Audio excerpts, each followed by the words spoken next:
Yo, what's good YouTube? Antayami here, back with another video, and this is my 2.0 version of the Tearlament deck.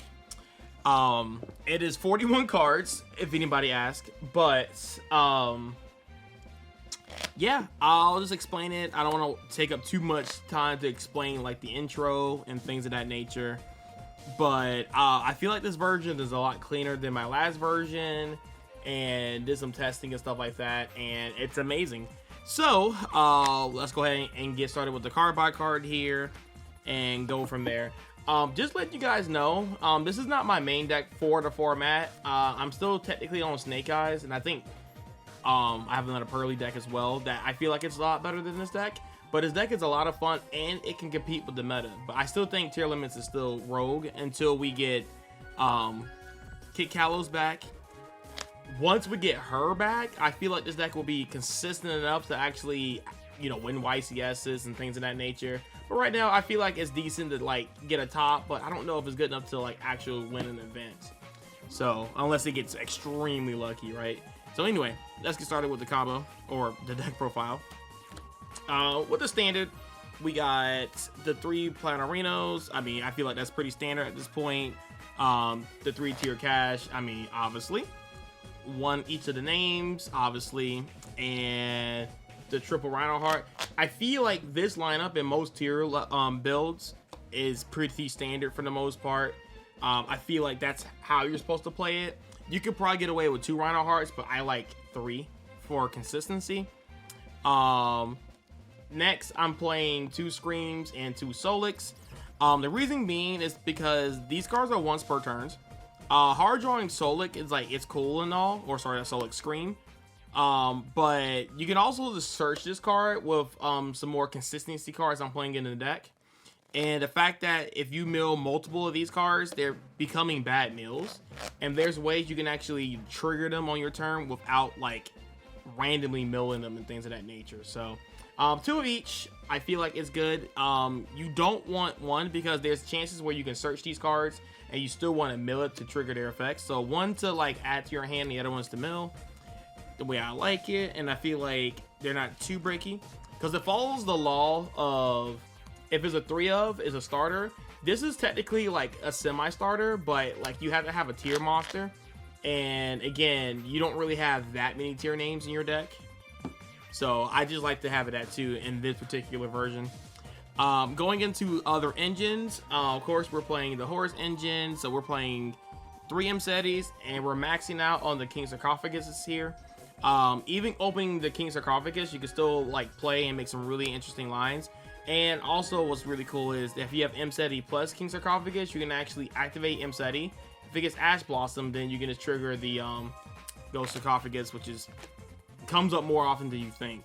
I play 1 Walls still, and I still play the 1 Happy, and that's it for the Horus package. You play the 1 Walls because it's searchable off your Beatrice and off of Foolish Burial Goods. After that, we're playing the Nemesis cards still because I think these cards are really amazing. We play 1 Protos, 1 Corridor, 1 Flag, and 1 Umbrella. Do I have him on my desk somewhere? Hold up. I was about to make a quick shout outs for Excados because I did play him in one of my builds after the YCS, and I like him a lot. But I found out, like, 1, he's a break because all these cards are technically breaks. But 2, he's like a win more card. Like, he can help you like make pushes and break boards and stuff like that, and it can come up. You can test him out in this build if you like or not, but I feel like he's just a win more card, and you typically don't need him.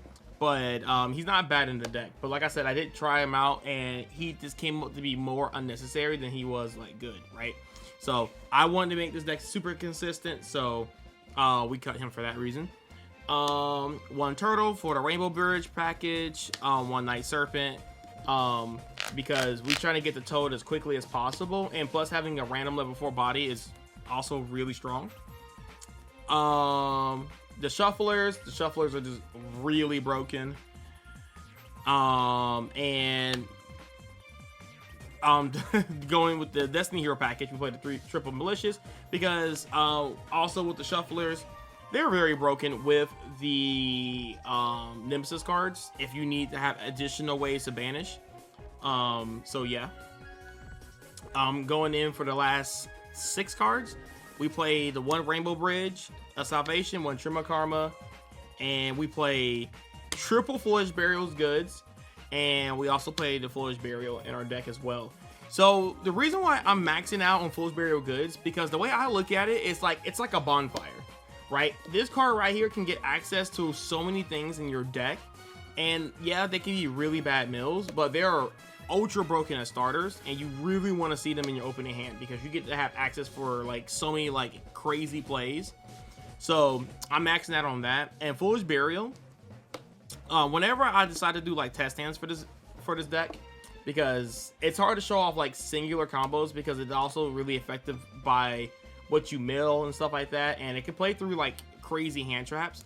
So I have to show you how Foolish Burial is used as like crazy extenders, because you can hit malicious if you want to go into your Nemesis lines and like pivot off that. You can Foolish Burial Tier Name, you can Foolish Burial actually Nemesis for Umbrella, like so many different pivots and lines and stuff. It's really strong. Okay, going into the extra deck, and we're not going to show off side deck right now because I usually typically only show off side deck if I enter a tournament and stuff like that. So the side deck really does depend on how I feel, what's going on at my locals or at an event and stuff like that. So that definitely changed. But going into the extra deck, we have 1 Kaleido Heart, 1 Mud Dragon, 1 Dangerous, 1 Colossus, and 1 Dragon's Topalia. I cut the Garua only because you can still play it in this deck. I just cut it for more space, and I'll show you what I cut it for. But yeah, technically you don't need it, but yeah, you can play without it. For the links, we play 1 Sprint, we play 1 SP Little Knight, 1 Cross Sheet, 1 Promethean Princess, and 1 Appaloosa of the Goddess. This card is actually insane in tier, and I feel like if you can squeeze Appaloosa into tier, you should. There's been plenty of times where I will just drop this randomly in the middle of my combo because your board clogs up on tons of monsters a lot of the times. And I have seen people hold Bestials, I have seen people hold Nibiru, I've seen people hold like certain hand traps, I've seen people even hold Imperm for the Protos. Shout outs to that last Templar player I went against. He literally held Imperm for the Protos. And he did Imperm the Protos, but he couldn't beat over the Appaloosa. And I had other like interruptions as well to kind of save me from getting OTK'd, because believe it or not, Tempies is very fragile, and also if you resolve Protos, you auto win in that matchup. So shout outs to that. I feel like that matchup is really good in our favor because it's really hard for them to go second into Protos. Next, we play 1 Zombie Vampire, 1 Banshee, 1 Toad, 1 Shark, and 1 Beatrice. I feel like this is pretty standard and nothing to really explain over this. So yeah, that is the updated deck profile. Again, if you guys want me to like go over like actual test hands and combos, and I can show you how to play around like certain hand traps and like certain like 2-card combos that you can probably like start playing around. It's like certain hand traps, because there's a line where for an example, you open Mseti plus Rhino Heart, and I feel like a lot of people, and but then you have like 3 other cards in your hand, a lot of people would like activate Mseti effect to search the King Sarcophagus, and then you draw a card. And then a lot of people will like activate Sarcophagus, they'll dump the Happy, and then they would like special summon these 2 back. They'll make the Zombie Vampire, and then they will literally lose to every single hand trap. They'll lose to Ash, Valor, or Imperm. So they will like detach here, hoping that they can mill 4, and they get stopped with an Imperm. They don't summon Rhino Heart. They pray to God. They, you know, they send Tear Cash, and they mill, you know, like some broken like mess like this. And then you have to pass on the SP Little Knight. No, I don't think that's the correct way. And again, it all depends on like your hand. Like you could probably make this line if you can actually played through the Azure Imperm, but what you normally do in these setups, what I would like to do, is you will actually put this in the graveyard, draw a card, activate Sarcophagus, normal summon Rhino Heart effect to dump Shaylin,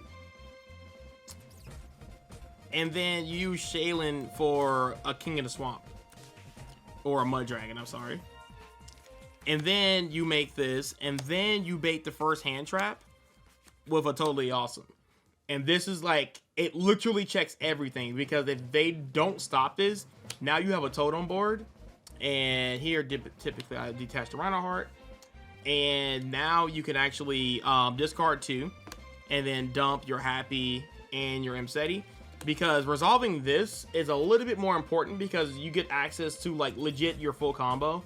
Whenever you resolve Zombie Vampire, I feel like I always win those game states, because you get to see what your opponent's playing, and you also kind of like plan your route to the combo. So yeah, that's like an example of like how to like optimally play around your opponent, like certain hand traps and stuff like that. So that's what the test hand would be, just to like optimize to play around like tons of like crazy hand traps and stuff like that. Alright guys, with all that being said, thank you guys for watching. Let me know if you guys want to do a combo, should me do like a little combo test hand video. And yeah, with all that being said, have a great one guys. Peace.